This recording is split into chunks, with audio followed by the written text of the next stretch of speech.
questions after that? You're very brave. Yes, sir. We're going to get a mic.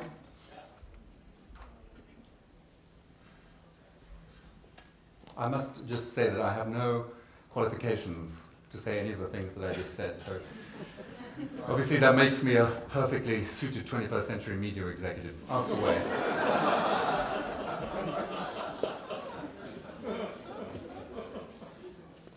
Thanks for a great speech.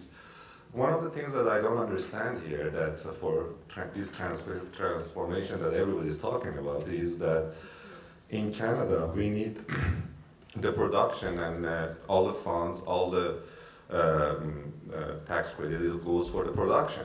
But producing for the new media, for broadband, does not need that much of budget. It doesn't need that much of the time. So if we spend 6 months, 7 months developing something that doesn't need to be high quality, so what is the reason that we're going the same route that killed film industry in Canada, killed broadcasting in Canada, and we're going to again the same route to our digital media, and it's always we need a US distributor or broadcaster, rather than we can produce content for broadband and broadcast it and spend the money, get the money for broadcasting instead of production.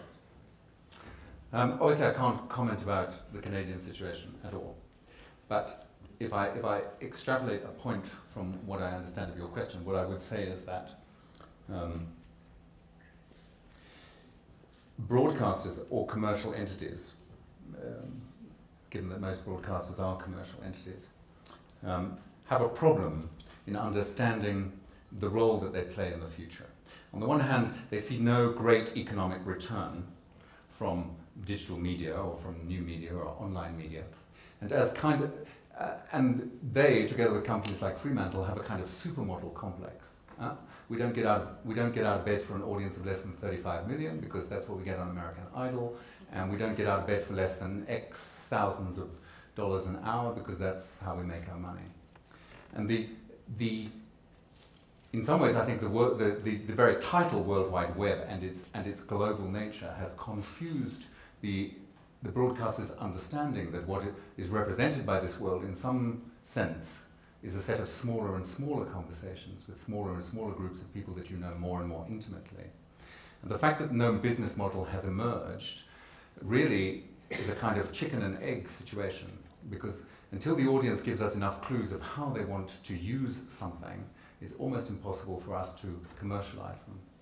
I think that as a result, between broadcasters and producers in television, so in the already established old media situation, you see this reflected in a way in the battle for rights. So producers understand that they can make more money out of a program probably than a broadcaster can, and one of the ways that they can do it is through digital exploitation. Certainly that's true of a company like Fremantle Media. On the other hand, broadcasters have started to see this possibility, and particularly in the UK where Fremantle Media is based, there are terms of trade that protect independent production companies very strongly. As a result, there is this contested space around the web where producers and broadcasters are frozen because the broadcasters won't give money to make anything, and producers won't give the rights to allow broadcasters to exploit content online unless they really have a gun to their head. Actually, in my more radical moments, I think that producers need to help broadcasters to reinvent themselves as digital entities working on broadband internet. Because one day, all signals will be received by all screens in this kind of way, I really believe. And broadcasters will not disappear. And if they do, so will we in our current form. So in other words, there's this tension between freeing the paralysis that we experience financially and holding on to our own rights. And in some ways, I think we have to help broadcasters to move more and more online. I don't know if that answers your question.